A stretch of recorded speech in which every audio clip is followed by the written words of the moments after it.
So I wanted to first start off on what is a field service engineer. There's many terms of that title being used differently.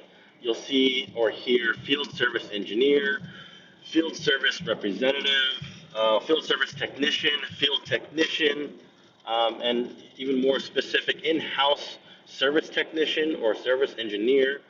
And a lot of that has some technicalities. A lot of it is really just a title provided by the employer. But in its core, it's an individual that services equipment, whether it needs to be installed, maintained, repaired, moved, or qualified.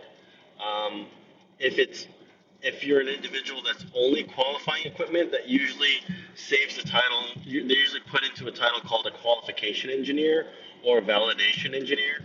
But someone who is field based is someone who covers a level of territory, whether that's specific buildings or a campus or a region or an area of like the greater city of a location. When I first started, my territory was actually global. So as a field service engineer, I really covered the entire continents. Sometimes I'd wake up at Friday to fly out to land over the weekend in Europe to start work on Monday. And so if you take that on one side of the spectrum and bring it to the other side as an in-house service technician, that's someone who would only be responsible for maybe one to an X number of buildings in a specific location, whether that's for multiple accounts or a single account into one building.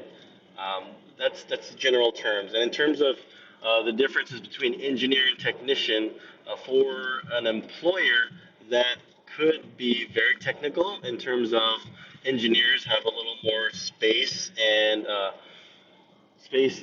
ability to make changes with some things, whereas a technician is kind of set to limitations on only doing what is assigned to them or what their roles are in terms of their description. But it can start to get pretty gray in that area.